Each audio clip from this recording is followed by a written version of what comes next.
الحمد لله نحمده ونستعينه ونستغفره ونؤمن به ونتوكل عليه ونعوذ بالله من شرور انفسنا ومن سيئات اعمالنا من يهده الله فلا مضل له ومن يضلل فلا هادي له واشهد ان لا اله الا الله وحده لا شريك له واشهد ان محمدا عبده ورسوله اما بعد لقد قال الله تعالى في مكتب التنزيل العلي والفرقان المجيد أعوذ بالله من الشيطان الرجيم بسم الله الرحمن الرحيم يا أيها الناس اتقوا ربكم الذي خلقكم من نفس واحدة وخلق منها زوجها وبث منهما رجالا كثيرا ونساء واتقوا الله الذي تساءلون به والأرحام إن الله كان عليكم رقيبا يا أيها الذين آمنوا اتقوا الله وقولوا قولا سديدا ويصلح لكم أعمالكم ويغفر لكم ذنوبكم ومن يطع الله ورسوله فقد فاز فوزا عظيما يا أيها الذين آمنوا اتقوا الله حق تقاته ولا تموتن إلا وأنتم مسلمون اللهم صل على محمد وعلى آل محمد كما صليت على إبراهيم وعلى آل إبراهيم إنك حميد مجيد اللهم بارك على محمد وعلى آل محمد كما باركت على إبراهيم وعلى آل إبراهيم إنك حميد مجيد அளப்பெரும் கருணையாளன் அல்லாஹ்வினை போற்றியவனாக புகழ்ந்தவனாக இந்த ஜும்மாவின் உரையை ஆரம்பம் செய்கின்றேன். அன்புக்குரியவர்களே, அல்லாஹ்வினுடைய மாபெரும் கருணையினால் அவனால் ஒப்புக்கொள்ளப்பட்டு தேர்வு செய்யப்பட்டு அவனுடைய அருள்குறையினால் முழுமையாக்கப்பட்ட மார்க்கமாகிய இஸ்லாத்திலே நாம் எல்லாம் இருக்கின்றோம். இந்த இஸ்லாம் என்பது இந்த மண்ணுலகிலே தொடங்கி மண்ணறையை கடந்து விண்ணுலகம் சென்று நம்மை சுவனத்தில் கொண்டு அமர்த்துவது வரையிலும் அழகிய வழிகாட்டுதல்களும் அழகிய படிப்பனைகளையும் அழகிய பாடங்களும் அழகிய கல்வி முறைகளை நமக்கு தந்தருள் இருக்கிறது. இது அல்லாஹ் நம்மீது செய்த மாபெரும் கடமை. அல்லாஹ்வினுடைய தன் அடியார்களுக்கு இந்த அருளை அல்லாஹ் ரப்புல் ஆலமீன் முழுமையாக்கி அவனுடைய கருணையினால் நம்மை அரவணைத்துக் கொண்டான். ஆனால் இந்த சமுதாயம் அல்லாஹ் எதை அருள்கொடையாக நமக்கு வழங்கினானோ அதை பயன்படுத்துவதற்கும் கற்றுக்கொள்வதற்கும் மறந்துவிட்டது. இன்று நாம் வாழக்கூடிய காலகட்டத்திலே எதை வேண்டுமானாலும் சாதித்துக் கொள்ளலாம். உலக கல்வியிலே எதைனாலும் படித்துக் கொள்ளலாம். எவ்வளவு பணம் வேண்டுமானாலும் நாம் அதை உண்டு பண்ணிக் கொள்ளலாம் என்ற எல்லா வகையான சூழ்நிலைகளும் தாராளமாக அதனுடைய வாயில்கள் திறந்து விடப்பட்டிருக்கின்றது.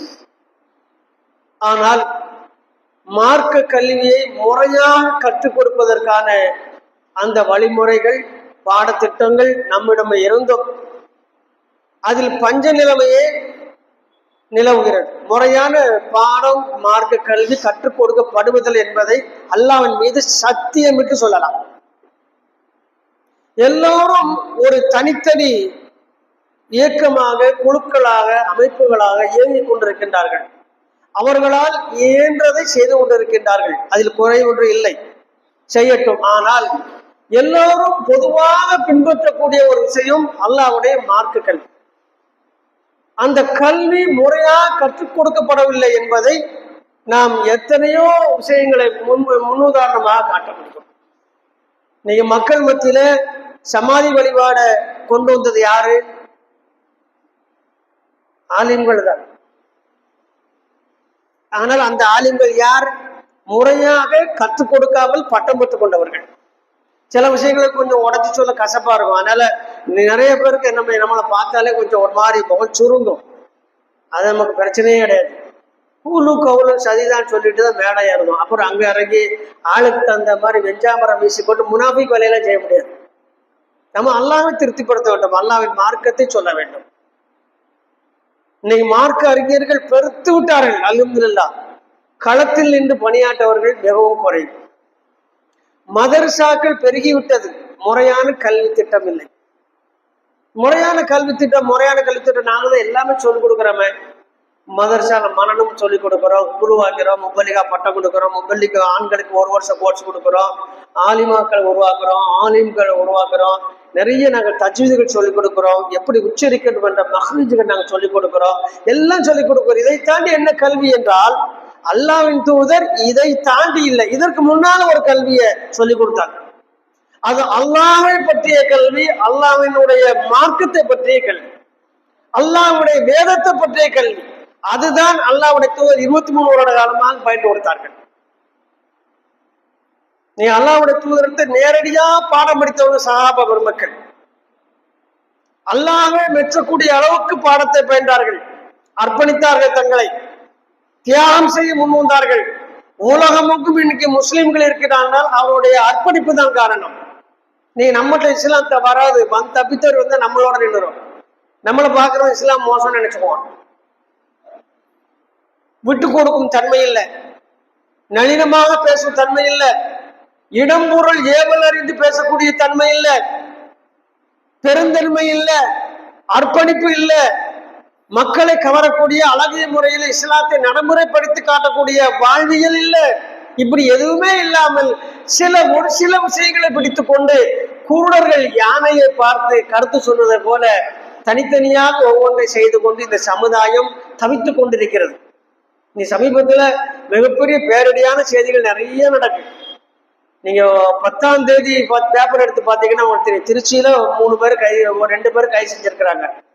சதாம் ஹுசேன் என்ற ஒரு பையனையும் இன்னொரு பையன் அவனோட நண்பன் அவனையும் கைது செய்திருக்கிறாங்க. நல்ல கவனிச்சுக்கிட்டு சொன்னா அந்த பையன் ஷேக் அப்துல்லா, சதாம் ஹுசேன் என்பது அவனுடைய நண்பன். ஏன் கைது செய்திருக்கிறார் சொன்னால் அவங்க 2 பேரும் சேர்ந்து 18 வயது உள்ள யாஸ்மின் என்ற பெண்ணை திடீர்னு மயக்கம் போட்டு விழுந்துருச்சுன்னு வேகமாக ஹாஸ்பிட்டல் எடுத்துட்டு போறாங்க. ஹாஸ்பிட்டலுக்கு கொண்டு போன அந்த பொண்ணு வழியிலே இறந்துருச்சுப்பான்னு சொன்னாங்க. ஆனா அவங்க சந்தேகத்தின் அடிப்படையில அந்த பெண்ணினுடைய உடலை கொடுக்காமல் போஸ்ட்மார்ட்டம் அனுப்பிட்டாங்க. தகவல் காவல்துறைக்கு தெரிவிக்கப்படுகிறது. அவர்கள் தங்கி இருந்த திருச்சி டவுன் அந்த இன்னும் கரெக்டா சொல்ல போனா ஜங்ஷனுக்கு ஆப்போசிட்ல ரோடு பக்கம் நம்ம பெரிய பள்ளி இருக்கும், அதை தாண்டிய ஒரு லாட்ஜில தான் ரூம் போட்டு தங்கி இருந்திருக்கிறாங்க. அந்த பொண்ணு 18, ஷேக் அப்துல்லா 19, இன்னொரு பையன் 18, 3 பேருக்கு 18, 19. இதுல வந்து அந்த பெண்ணையும் அந்த ஷேக் அப்துல்லா என்ற பையனும் சதாம் ஹுசேன் என்ற பையனும் ஒருவர் விரும்பி இருக்கிறார்கள். அந்த ரூமை போய் செக் பண்ணும் பொழுது அந்த ரூம்ல ஏகப்பட்ட போதை மாத்திரை அட்டைகள், குடிப்பதற்கு தயாராக டீயிலே கலக்கி வைக்கப்பட்ட போதை மருந்துடன் கூடிய டீ, இன்னும் அந்த போதை பொருட்களை உச்சதற்கான அந்த ஊசிகள் எல்லாமே அவங்களுக்கு என்ன செய்யிருக்கு, கையில கிடைச்சிருக்கு. அப்புறம் அந்த பையங்களை 2 பேரையும் கொண்டு விசாரிச்செல்லாம் தெரியுது, அவங்க போதை பழக்கத்துக்கு அடிமையானது மட்டுமல்லாமல் போதை மருந்துகளை வியாபாரம் செய்கின்றார்கள். அன்னைக்கு அந்த பெண்ணுக்கு அதிகமான முறையில போதை மருந்தை செலுத்தி இருக்கிறாங்க. அப்படி செலுத்தினால அந்த பெண்ணு வந்து அந்த டெஃபன் டேடல் என்று ஒரு மருந்து நமக்கு வாயிலே வர மாட்டேங்குது, ஆனா நம்ம வாய்க்குள்ள போகுது. டெஃபன் டேடல் என்ற அந்த மருந்தை அது அளவுக்கு அதிகமா செலுத்தினால அந்த பெண்ணு மயங்கி விழுந்துருச்சு, கொண்டு போற இடத்துல இறந்துருச்சு. இப்ப அந்த பையங்க அரெஸ்ட் பண்ணிட்டாங்க. என் பொண்ணை காணலன்னு சொல்லி அந்த பொண்ணோட அம்மா ஷகிலா என்ற அந்த அம்மாவுக்கு என்ன செஞ்சிருக்கு, கம்ப்ளைண்ட் கொடுத்துருக்கு. அப்ப அந்த அம்மா கம்ப்ளைண்ட் வாங்கிட்டு அதை பக்கத்துல பார்க்கும்போது தெரியுது அதுவும் போதை மாத்திரை வைக்கக்கூடிய பெண், அவருடைய மகனை வச்சு வியாபாரம் பண்ணுது. இப்ப இந்த செத்து போச்சு அந்த பொண்ணு இறந்து போச்சு, அதனுடைய பேர்லயே போதை மருந்து ஆன்லைன்ல வியாபாரம் பண்ணத பல வழக்குகள். இது ஏன் இங்க சொல்றோம்னா இவர்கள் எல்லாம் முஸ்லிம் பெயர்களை கொண்ட சமுதாயத்தில் உள்ள ஒரு அங்கங்கள். ஏன் இந்த நிலைமை? இங்க அதை தாண்டி போட்டீங்கன்னா ஒரு இதுல இருந்து ஒரு 2 நாள் அப்புறம் நடந்த சம்பவம், இதுல இருந்து 3 நாளைக்கு முன்னாள் நடந்த சம்பவம். இங்க ராணி அண்ணா கல்லூரியில் படிக்கக்கூடிய ஒரு பெண்ணு நம்ம புள்ளதான், ஒரு களக்காட்டு பையனை விரும்பி ஓடிருச்சு. வீட்டில இருந்து போகும்போது வருகையோட போகக்கூடாதுன்னு சொல்லி 10 லட்சம் ரூபாய்க்கு மேல உள்ள பணமும் கிட்டத்தட்ட 50 லட்சம் ரூபாய் பெருமான தங்க நகைகளையும் எடுத்துட்டு போயிருக்கு. இவங்க கம்ப்ளைண்ட் கொடுத்து தேடி பிடிச்சி பார்த்ததுல களக்காட்டுல தங்கி இருக்கதா போலீஸ் தகவல் கொடுத்து பெற்றோர்களை வர சொல்லிருச்சு. போலீஸ் அந்த விஷயத்துல ரொம்ப நல்ல நியாயமா நடந்து ரொம்ப அழகான முறையில செயல்பாடுகள் இருந்திருக்கு. இதுல திடுக்கிடும் தகவல் என்ன அப்படின்னா, அந்த பையன் முஸ்லீம் இல்லை என்பது திடுக்கிடும் தகவல் இல்லை. இப்ப சாதாரணமா போச்சு, நம்ம பிள்ளைகளை காப்பீரா போறது சாதாரணமா போச்சு, யாரும் ஆச்சரியம் எல்லாம் பட வேண்டாம். ஆனா அந்த பையன் மேல 8க்கும் மேல திருட்டு வழக்கு இருக்கு. அவனைத்தான் விரும்பி இருக்கிறா. எப்படி விரும்பி இருக்கா? இன்ஸ்டாகிராம் வலைத்தளங்களின் மூலமாக காதல். இப்ப நாம ஏன் இந்த ஜும்மா உரையில இதை நம்ம நினைவுபடுத்தணும்னு சொல்லி, இதெல்லாம் ஏன் வந்தது? இதெல்லாம் ஏன் வந்தது? ஒரே ஒரு தப்பு தான். முஸ்லிம்கள் தங்களுடைய குழந்தைகளுக்கு எதை கொடுத்து வளர்க்க வேண்டுமோ அதை கொடுக்கவில்லை. ஜமாத்தார்கள் தங்களுடைய ஜமாத்தை சார்ந்தவர்களுக்கு எதை கொடுத்து வளர்க்க வேண்டுமோ அதை கொடுத்து வளர்க்கவில்லை. இன்னும் சொல்ல போனால் இந்த சமுதாயம் முஸ்லிம் என்ற பெயரில மிகவும் மோசமான சூழ்நிலையிலே வாழ்ந்து கொண்டிருக்கிறது. முஸ்லிம் என்ற பெயரில மோசமான சூழ்நிலையில வாழ்ந்து கொண்டிருக்கிறது. ஆனால் இதன் விளைவாக எந்த ஒரு நன்மையும் இந்த சமுதாயத்துக்கு இல்லை, அவப்பெயர்கள் வருது. இப்போ இந்த பதிவுகளை எல்லாம் வருது, இதுல போடுறாங்க, வாட்ஸ்அப்ல போட்டு இந்த மாதிரி ஒரு பொண்ணு இறந்து போச்சு, 2 ஒரு கைது, இங்க ஒரு பொண்ணு ஓடிச்சு போற பொழுது இந்த போதைப் பொருள் சம்பந்தமாக நேற்று ஒரு சகோதரர் எனக்கு ஒரு பதிவு போட்டிருக்காரு, சின்னதா ஒரு கண்டென்ட் போட்டிருக்காரு. முஸ்லிம்கள் அதிகமாக வாழும் பகுதியிலே திட்டமிட்டு போதைப் பொருள்கள் பழக்கம் ஏற்படுத்தப்படுகிறது. இது மேலோட்டம் பார்த்தா கரெக்டுன்னு தோணும், இது தப்புங்க, இது தப்பு. அவர்கள் திட்டமிட்டு போதைப் பொருளை கொடுக்கவில்லை. நாம திட்டமிடாமல் கல்வி இல்லாமல் வாழ்ந்ததினால் இந்த நிலை. நல்லா விளங்கிடுங்க. வேலையை திறந்து போட்டு ரோட்ல போறதெல்லாம் மேய்ஞ்சிருச்சு அப்படின்னா திட்டமிட்டு மேய்ந்து விட்டது, நீ திறந்து போட்டது தப்பு. இந்த சமுதாயத்துக்கு பாதுகாப்பு என்னது?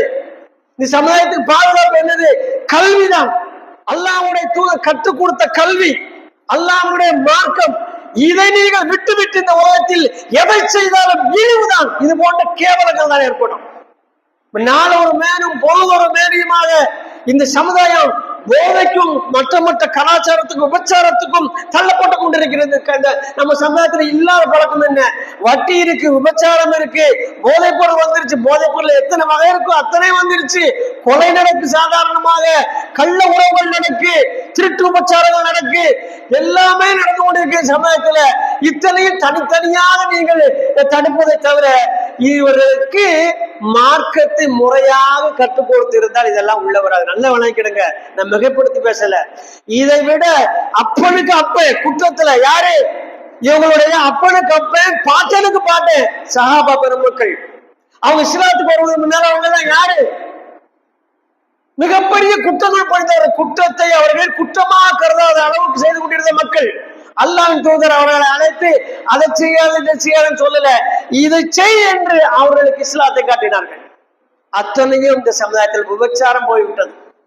பெண் குழந்தை உயிரோடு புதைக்கக்கூடிய பழக்கம் போயது, வட்டி சென்று விட்டது, பழிவாங்கும் போக்கு போகியது, அர்ப்பணிப்பு வந்தது, அறிவு வளர்ந்தது, உலகமே பாராட்டக்கூடிய அளவுக்கு அந்த சமுதாயம் ஒளிவிளக்காக திகழ்ந்தது.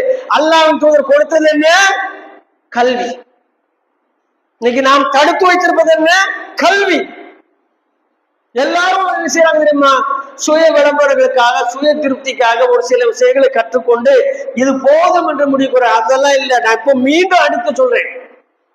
அக்கீதா எனப்படும் அடிப்படை கொள்கை, ஈமானுடைய 6 அம்சங்கள், அந்த 6 அம்சங்களுடைய விரிவுரைகள், விரிவான பாடங்கள், இதைத்தான் அல்லாஹ்வின் தூதர் 23 வருட காலமாக படித்துக் கொடுத்தார்கள். இதை சொல்லும் பொழுதுதான் சில இடங்கள்ல அவங்கள முகமெல்லாம் சுளுக்கி, நாம நிறைய பாடத்திட்டம் வச்சிருக்கோம், இதை போய் பெருசுபடுத்துறாருன்னு. இதை முதல்ல அக்கீதா என்பது கீழே உள்ள ஆடை. அக்கீதா என்பது என்னது? கீழ் ஆடை. நீ கீழாடையை உடுத்தாமல் மேலாடை அணிந்து, தலைப்பாய் அணிந்து, டை அணிந்து, மிக உயர்ந்த பல கோடி பெருமான வாகனத்தில் சென்று பல லட்சங்கள் கொண்ட வாட்சிகள், கை கடிகாரங்கள், மாலைகள் எல்லாம் அணிவித்து நீங்கள் மர்மஸ்தானத்தை மறக்கவில்லை என்றால் உங்களுக்கு பேர் வேற. மனநிலை சரியில்லை நினைக்க. கோட்டு சுட்டுலாம் போட்டிருக்கிறான், கீழே திறந்து விட்டு வந்திருக்கிறான். இந்த சமுதாயம் கீழ ஆடையை அவிழ்த்து விட்டு விட்டது, மேல ஆடையில் கவனம் செலுத்துகிறது. விளைவும் இது போன்ற துர்ச்சம்பவங்கள், தற்கூறிகள். நம்ம சமுதாயத்துல யாரையுமே தற்கூறிக்கிறோம், நம்ம சமுதாயத்திலேயே தற்கூறிகள் இவங்கள்லாம் அறிவற்றவர்கள் விளைஞ்சு கொண்டிருக்கிறாங்க. நம்ம அடுத்தவங்க விமர்சனம் பண்ணதுக்கெல்லாம் யாருக்கு தகுதியே இல்லை. நம்ம வீட்டு பிள்ளைகள் யாஸ்மின் யாராக இருக்கட்டும், அந்த சேகத்துள்ள யாராக இருக்கட்டும், உறவில்லாமல் இருக்கட்டும், நம்ம சமுதாயத்தை சேர்ந்து அழிந்து விட்டான். அந்த பெண்ணு போதையினால் இறந்து விட்டாள். அவனுடைய மறுமையினுடைய நிலை என்ன, இந்த பையனோட மறுமையினுடைய நிலைமை என்ன? இதெல்லாம் சொல்ல போனா மறுமையில எப்படி இருந்தா நமக்கு இந்த உலகத்துல நல்லா இருக்குமா? மறுமையை மறந்த சமுதாயம் நாம. மறுமையை பற்றி பாடம் நடத்த கொடுக்கல. மக்கத்து காவிர்கள் நம்ப மறுத்தது மறுமையைத்தான். அல்லாஹ்வை ஏற்றுக்கொண்டார்கள். அல்லாஹ்வின் தூதரை மறுத்ததுக்கு காரணம் எப்ப? நீ கொஞ்சம் மரணிச்சதுக்கு பிறகு உங்களை அல்லாஹ் எழுப்புவான், உங்களை கேள்வி வைப்பான். மறுமையில ஒண்ணு இருக்கு, அதுல நீங்க தண்டிக்கப்படுவீங்க அல்லது நீங்கள் சொர்க்கம் செல்லப்படுவீங்க என்ற செய்தி சொல்லும் பொழுதுதான் எங்களுடைய வாழ்க்கை இங்கோடு முடிஞ்சிருச்சு. இந்த புதுசா கொலையெல்லாம் சொல்லக்கூடாது என்றுதான் அல்லாஹ்வின் தூதரை கொலை செய்யும் அளவுக்கு வந்ததுக்கு காரணம் எது? அக்கீதா சொல்லி கொடுத்ததுதான். அல்லாஹ்வுடைய தூதர் என்ன எல்லாருடைய சொத்தையுமா எடுத்தாங்க? சொல்லுங்க பார்ப்போம். அல்லாஹ்வுடைய தூதர் யார் சொத்தை எடுத்தாங்களா? யாருக்கா கொலை செய்ய போனாங்க? அல்லாஹ்வின் தூதரை எல்லா கோத்திரத்திலிருந்து ஒரு நபர்களை தேர்ந்தெடுத்து வீட்டை விட்டு வெளியே இறங்கும் பொழுது வெட்டி வீழ்த்த வேண்டும் என்ற கூட்டம் கொண்டத. அதுக்கு என்ன காரணம்? அல்லாஹ்வின் தூதருக்கு அவங்களுக்கு என்ன பகை? அவர்கள் மார்க்கத்தை முறையாக கற்றுக் கொடுத்தார்கள், மக்கள் மாறினார்கள். கோத்திர பெருமை, குலப்பெருமை விட்டு வெளியே வந்தார்கள், ஏற்றந்தாழ்மையிலிருந்து வெளியே வந்தார்கள், அடிமை என்ற தினத்தில் அடிமைத்தனத்தில் வெளியே வந்தார்கள், இழிவான செயல்களிலிருந்து வெளியே வந்தார்கள். பார்த்தா உயர்குலத்தான் என்று சொல்லக்கூடிய அந்த அறிவிலிகள், அந்த அபுஜகலின் மகாராக்கள் பார்த்தா இப்படியே போனா நமக்குன்னு ஒரு சமுதாயத்தில் மதிப்பு இல்லாம போவோம். இந்த ஆளை ஒண்ணு பிரச்சாரத்தை விட சொல்லணும், இல்லைன்னா இவரை என்ன செய்யணும், நம்ம கொலை செய்து விட வேண்டும் என்றான். என்ன பிரச்சாரம் அது? அக்கீதா. இன்னைக்கு நம்ம அக்கீதாவை சொன்னா யாராவது நம்மளை கொள்ள வருவாங்களா? நமக்கு வந்த கேடு அக்கீதான என்னன்னே தெரியல. அக்கீதாவை சொல்ல வருவர்களை சொல்ல விடுவதில்லை. ஆன்லைன்ல எல்லாம் இன்னைக்கு ஆலிமா கோர்ஸ், ஆலிம் கோர்ஸ் எல்லாம் வந்துருச்சு, எல்லாமே வந்துருச்சு. பட்டங்கள் எல்லாமே எதை நோக்கி செல்றாங்கன்னா, நான் யார் என்பது அடைமொழியில் ஒரு பட்டம் போடணும். எப்படி பிஎஸ்சி, எம்எஸ்சி, எம்சி என்று ஒரு போடுறது இருக்கிறச்சோ அது மாதிரி ஆலிம் எந்த படிச்சாரு ஒரு பட்டம் இருந்தா போதும். நான் கேட்கிறேன், அல்லாஹ் நாளைக்கு பட்டத்தை வைத்து நமக்கு ஏதாவது கூலி தருவானா? நாம் கற்றுக்கொண்ட கல்வியை வைத்து எதை செய்து கொண்டோமோ, இந்த சமுதாயத்திற்கு எதை கொடுத்தோமோ அதை வைத்துதான் கூலி. நாம் எதில் இருந்தோமோ அதன் பிரதிபலன் தான் கூலி. அப்படி இருக்கும் பொழுது நாம் எதையோ நினைத்து ஏமாந்து கொண்டிருக்கின்றோம் அன்புக்குரியவர்களே. ஆகையால் மார்க்க கல்வியை முறையாக அடிப்படை கல்வியில் இருந்து கற்றுக் கொடுக்க வேண்டும். இந்த சமுதாயத்துல அக்கீதாவுடைய அடிப்படை தெரியாம யாருமே இருக்கக்கூடாது என்ற சூழ்நிலைக்கு வர வேண்டும். நீங்க நல்லா விளைவிக்கிறங்க. நம்ம பக்கத்துல இருக்கக்கூடிய மாநிலம் கேரளா. கேரளால நம்மளை விட இந்த ஜென்ஸ் என்று சொல்லப்படக்கூடிய இளைஞர் இளைஞர்கள் அதிகமாக முறையில இருக்கிறாங்க. ஆனா இங்க உள்ள இந்த கேவலமான காரியங்கள்ல பிள்ளைகளை ஓடி போகாது. இந்த தமிழ்நாட்டுல 1000 புள்ள ஓடுச்சுன்னா அங்க ஒரு புள்ளதான் ஓடும். ஆச்சா, ஒண்ணு. ரெண்டாவது, போதை பழக்கம் நம்ம சமுதாயத்துக்குள்ள உள்ள கால் எடுத்து வைக்க முடியாமல் திணறது முடியாது, வலுவான கட்டமைப்பு. அப்படி என்ன செய்தார்கள் அவர்கள்? எல்லா ஆணும் பெண்ணும் டிகிரி படிக்கிறாங்க, அரசு வேலைகளுக்கு முயற்சி பண்ணுறாங்க. இதுதான் காரணமா? இல்லை. அங்க ஸ்கூலுக்கு ஒப்பாக அந்த உலக கல்வியினுடைய ஸ்கூல் இருக்கு இல்லையா, அந்த பள்ளிக்கூடங்களுக்கு ஒப்பாக மதர்சாக்கள் அதற்கு முன்பு 2:30 மணிக்கு முன்பதாகவே காலையில மதர்சா தொடங்குது. இங்கெல்லாம் மதர்சா வச்சா எவ்வளவு நேரம் வச்சிருக்கோம்? 1/2 மணி நேரம், 3/4 மணி நேரம். அதுக்குள்ள பெத்தவங்களுக்கு வயிற்ற கலக்கும், என் பிள்ளை முஸ்லீம் ஆயிடுவான்னு சொல்லி பயந்து போய் ஸ்கூலுக்கு நேரமாச்சு விடுங்கன்னு சொல்லி அனுப்புவாங்க. அனுப்புறது லேட்டா அனுப்புவாங்க, சீக்கிரம் பிள்ளைகளை வெளியில விட சொல்லுவாங்க. இந்த கேடுகட்டு தன்மை மாறணும். அங்க பாத்தீங்கன்னு சொன்னா மழை அடித்தாலும் வெயில் அடித்தாலும் பனி அடித்தாலும் காலையில குழந்தைங்க செஞ்சிடும். 6 மணிக்கு மார்ச்சாக்கு போயிடும், 8:30 வரைக்கும் நடக்கு. 1ஆம் கிளாஸ் படிக்கிற குழந்தைக்கு மதரசாவில 1ஆம் கிளாஸ் பாடம், இஸ்லாமிய பாடம் நடக்கும். 2ஆம் கிளாஸ் படிக்கிற பிள்ளைகளுக்கு மதரசாவில் 2ஆம் கிளாஸ் நினைக்க இப்படியே படிச்சுட்டு போவோம். 8 வரைக்கும் இங்க படிச்சு போகும்போது இந்த 8 வரைக்கும் இங்க மதரசாவில் 8ஆம் கிளாஸ் வரைக்கும் மார்க்கத்தை ஃபுல்லா கத்து கொடுத்துறாங்க. குரான் ஓத தெரியாத குழந்தைகள் இல்லை. ஒரு வீட்டுல சாதாரணமா ஆபில்கள் குரானை மனம் செஞ்சவங்க 5 பேர் 4 பேர் 6 பேர் என்று சாதாரணமா இருக்கிறார்கள். அவங்கள பார்த்து என்ன செய்யாது, இந்த மாதிரி காஸ்டியூம் மூச்சுலாம் ஏமாத்த மாட்டாங்க. கேஷுவலா இருப்பாங்க. குரான் மன்னன் ஆபிலகளா இருப்பாங்க, கேஷுவலா இருப்பாங்க. தொலை வச்சாங்கன்னா அப்படி அற்புதமா இருக்கும். பார்ப்பதற்கு ரொம்ப எளிமையா இருப்பாங்க. அரசு வேலை பார்ப்பாங்க. பார்ப்பதற்கு ரொம்ப சாதாரணமா தோன்றும். அவங்க மார்க்க கல்வியை வாரந்தோறும் மேற்கொண்டு படித்துக் கொண்டு அல்லது படித்து கொடுக்கக்கூடிய இடத்துல இருக்கிறாங்க. இதெல்லாம் திட்டமிட்டு அவர்கள் கல்வியை கொடுக்கிறார்கள். நாம் திட்டமிடாமல் இருப்பதனால் எதிரி, அதாவது சைத்தான் திட்டமிட்டு போதை உள்ள விடுவாராம். யார் ரூபத்திலே வரலாம். அவங்க எடுத்துதான் ஊசி இடக்கூடாமல் நூல் நுழையாது. இந்த சமுதாயம் கல்வியை தொலைத்து விட்டது. கல்வியாளர்களை புறக்கணிக்கிறது. இஸ்லாம் என்றால் நெட்டி காயாக அவர்கள் கசக்கிறது. ஆகையால் இந்த உலக மாயையில் அவர்கள் சிக்கிக்கொண்டு நாசமடைந்து கொண்டிருக்கின்றார்கள் என்றால் மிகையாகாது. ஆகவே அன்புக்குரியவர்களே, ஒவ்வொருவர் மீதும் கடமை இருக்கிறது. இஸ்லாத்தை முறையா கற்பதும் கற்றுக் கொடுப்பது என்பதை நான் மீண்டும் மீண்டும் உறுதி செய்து உங்களுக்கு எனக்கு நினைவூட்டுவதாக முதல் உரை நிறைவு செய்கின்றேன். வாஹிர தௌவானா அனில் அல்ஹம்துலில்லாஹி ரப்பில் ஆலமீன். அஸ்ஸலாமு அலைக்கும் வரஹ்மத்துல்லாஹி வபரகாத்துஹு.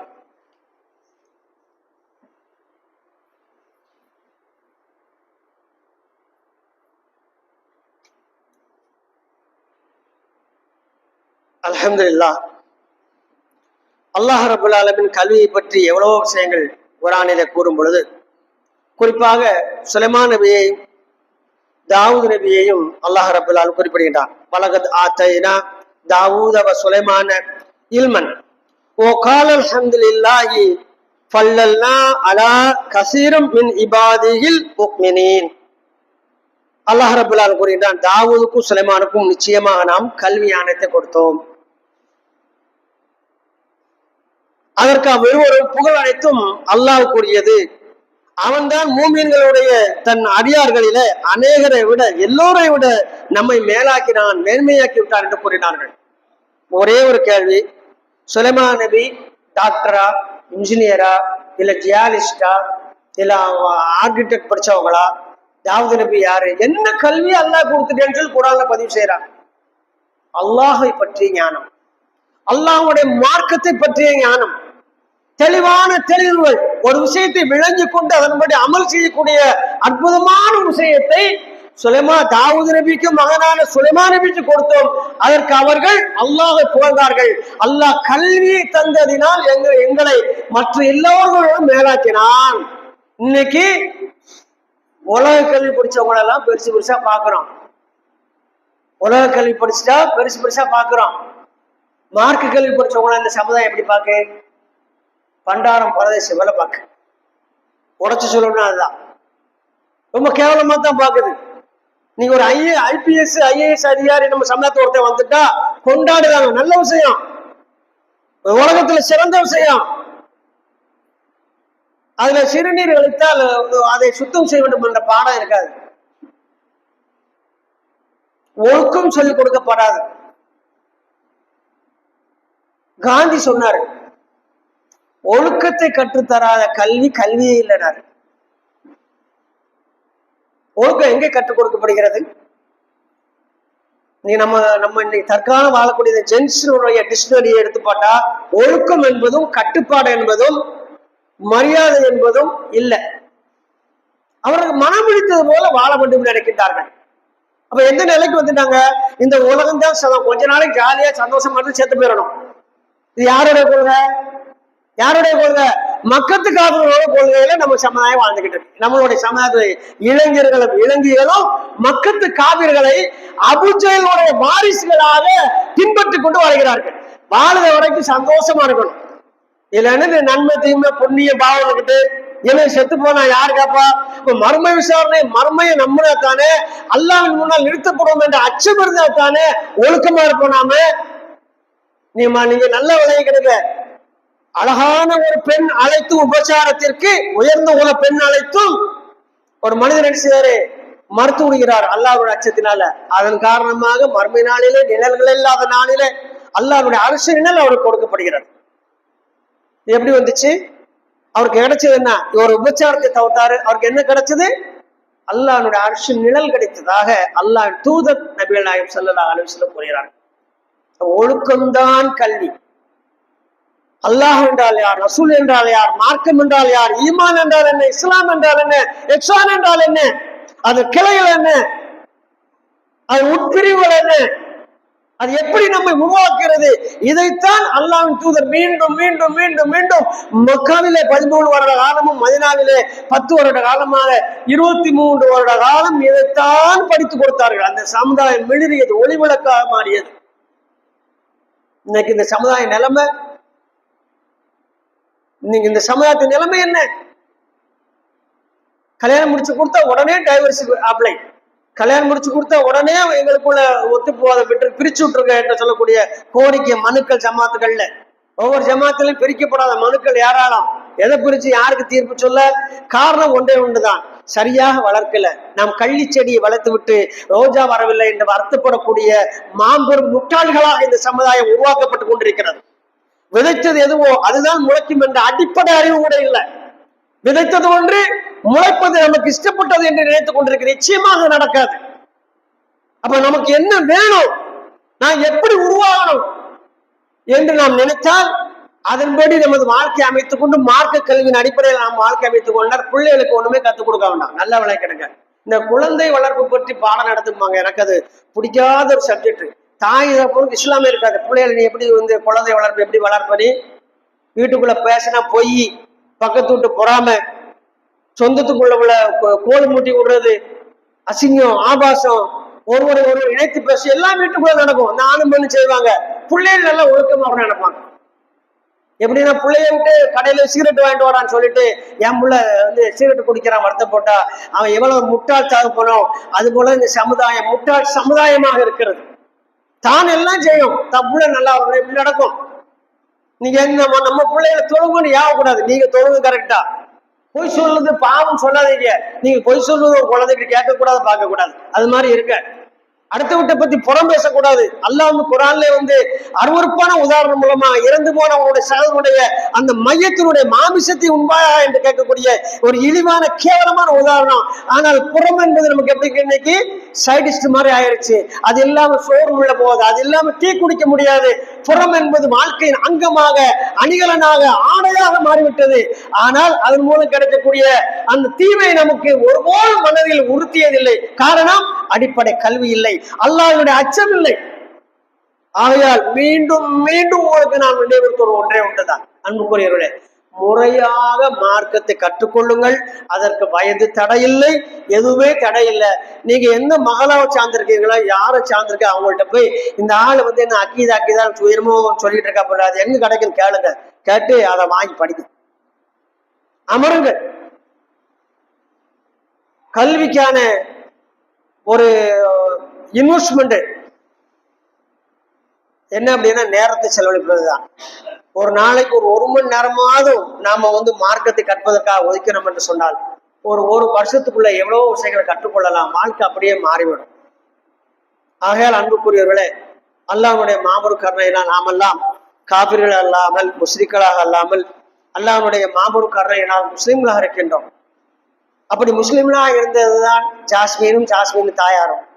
அப்படி முஸ்லீம்களா நான் முஸ்லீம் என்று நினைத்துக் கொண்டிருந்தவர் தான் சதாம் ஹுசேனும் அவருடைய தாய் தகப்பனும்.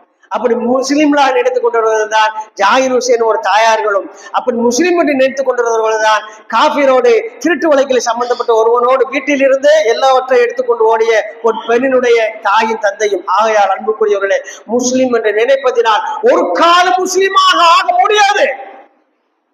இஸ்லாத்தை முறையாக கற்க வேண்டும்.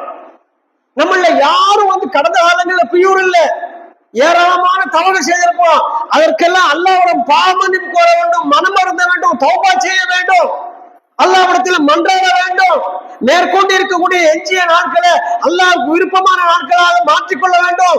இதற்கெல்லாம் நமக்கு தேவை அந்த அடிப்படை கல்விதான். எனவே அடிப்படை கல்வியை கற்றுக்கொள்ளாமல் இந்த சமுதாயம் இன்னும் தொடர்ந்து இதே நிலையில் இருந்தது என்றால் இன்னும் பெரிய பேராபத்தை சந்தித்துக் கொண்டே இருக்கும். எங்கேயோ இருந்த தீ என் அருகில் உள்ள வீட்டில் எரிகிறது, நாளை என் வீட்டிலும் எரி என்பதை உணராத சமுதாயமாக இருக்கிறது அன்புக்குரியவர்களே. ஆகையால் இந்த போதை பழக்கம் என்பது எல்லோரிடத்திலும், மாணவரிடத்துல, சின்ன சின்ன பசங்கள் இடத்துல எல்லாம் சாதாரணமா ஆயிருச்சு. ஆகையால ஜாக்கிரதையாக குழந்தைகளை கண்காணிங்க. நீங்க உங்கள் தாய் தகப்பனா இருக்கவங்க ஒழுக்கமாக இருங்க, ஒழுக்கத்தை கற்பறிங்க. எல்லாம் அல்லாஹ் ரப்பல் ஆலமீன் அனைவரையும் இம்மையிலும் மறுமையிலும் சிறந்த மக்கள் உள்ளவராக ஆக்கியுள்ளவன் என்று பிரார்த்தித்து நிறைவு செய்கின்றேன். வாஹிர தௌபானா அனில் ஹம்துலில்லாஹி ரப்பில் ஆலமீன். அஸ்ஸலாமு அலைக்கும் வரஹ்மத்துல்லாஹி வபரகாத்துஹு.